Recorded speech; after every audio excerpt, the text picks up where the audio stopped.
ওইদিকে অফিস চলে যায়, আমিও এইদিকে আমার বাপের বাড়ি চলে আসি। তো পার্লারেই থাকি সারাদিনটা, মানে আমার বাপের বাড়ির মধ্যেই পার্লার, তো পার্লারের জন্য আসতে হয়, আর আমার এই ছেলেটার জন্য আসতে হয়। একদিন না দেখলেই মন খারাপ করে, তো সেই জন্য দিয়ে তারপর রাত্রে বাড়ি যাই 7:30-8টার সময়। আমি অ্যালবাম ভিডিও করি, আবার শর্টসও করি, তো সেগুলোর শ্যুট থাকে, এখানে ওখানে যেতে হয়। তো এবার বেবি নিতে গেলে সেটা তো হবে না, আমার প্রায় 10 মাস এখন কোথাও বেরোনো হবে না যদি বেবি নিই, তো সেই জন্য নব করে নেওয়া হয় না। আর আমার এই শ্যুট ছাড়া আমি থাকতেই পারবো না, মানে ওটার চিন্তা আমার বেশি আগে, যে শ্যুট করতে পারবো না, শ্যুট করতে পারবো না। তো এখন জানি না পজিটিভ এসছে না নেগেটিভ এসছে কিছু জানি না, কিন্তু তাও মনে হচ্ছে যেন কটা শ্যুট করে চলে আসি, তারপর যা হয় হবে, তখন বুঝতে পারবো, টেস্ট করলে তখন যা হয় হবে। আমার বরকে বলছি তোমার দাদাকে যে যাব শ্যুটে, তো আমি বলছি তোমার যেখানে অফিস সেখানেই আমি ছুটে যাব, ওখানে একটা রাজবাড়ি আছে, রাজনগরের রাজবাড়ি, তো আমি বলছি ওখানেই যাব, তোমার সাথে যাব, তোমার সাথে চলে আসবো গাড়িতে। চেষ্টা চেষ্টা কি করবো, আমার নিজেরই ভয় লাগছে, পজিটিভ এলে আরও ভয় আমার, পজিটিভ আসবে কিনা সেটারই ভয় লাগছে আমার। দেখা যাক কি হয়, দেওয়ার হলে ভগবান নিশ্চয়ই দেবেন।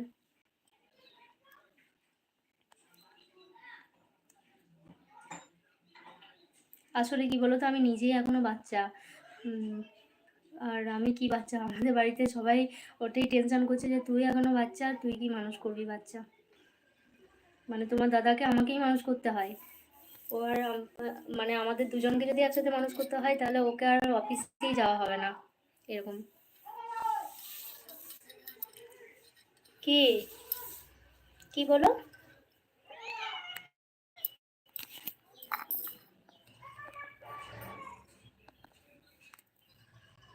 হুম, বসো। তোমার চাদরটা কোথায়?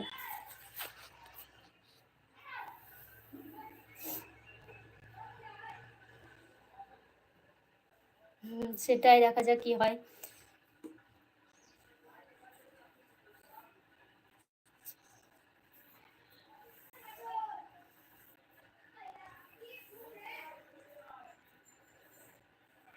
তাও তো ভয় একটু হবেই, ধরো মানে আমি যা হটপট মানুষ, এই যেমন আমার ছেলেটাকে আর একটা বড় বিড়াল মারতে এসেছিল, তো আমি সিঁড়ি দিয়ে ছুটে নেমে গেছি, তো ওই জন্য আমার শাশুড়ি আমাকে বকছে, বলছে সিঁড়ি দিয়ে ওরকম করে নামবি না।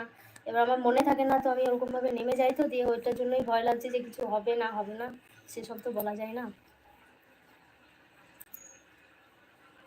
আরে লাইভে আসছে, আমি হঠাৎ করে লাইভে এসেছি, কাউকে কিছু বলিনি, তো সেই জন্য লাইভে এখনো জয়েন হয়নি কেউ। আর লাইভ করলে আমি বেশিরভাগ রাত্রের দিকটাতেই লাইভ করি, এই সময়টাতে করি না, তো কিন্তু হঠাৎ করে মনে হলো কি লাইভে আসি, ওই জন্য লাইভে এলাম।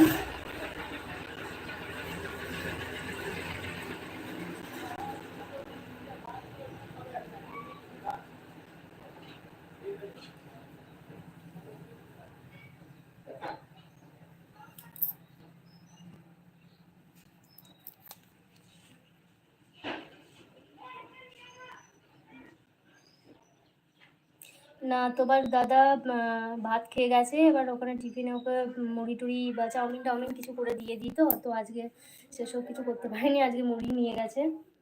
আর আমি বলেছি ওখানে কিছু একটা নিয়ে নিতে, দিয়ে খেয়ে নিতে, কারণ হাতে লেগে গেছে, তো দিয়ে আমি কিছু করতে পারিনি। হ্যাঁ, খাবার নিয়ে যাই।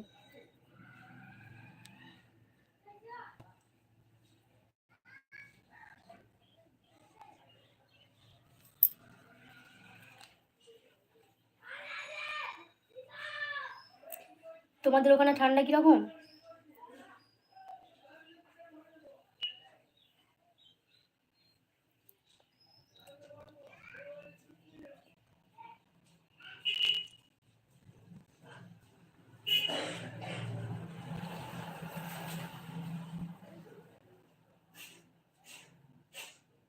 ঘুমিয়ে গেলে ওটা, ঘুমিয়ে গেলে ঠিক আছে।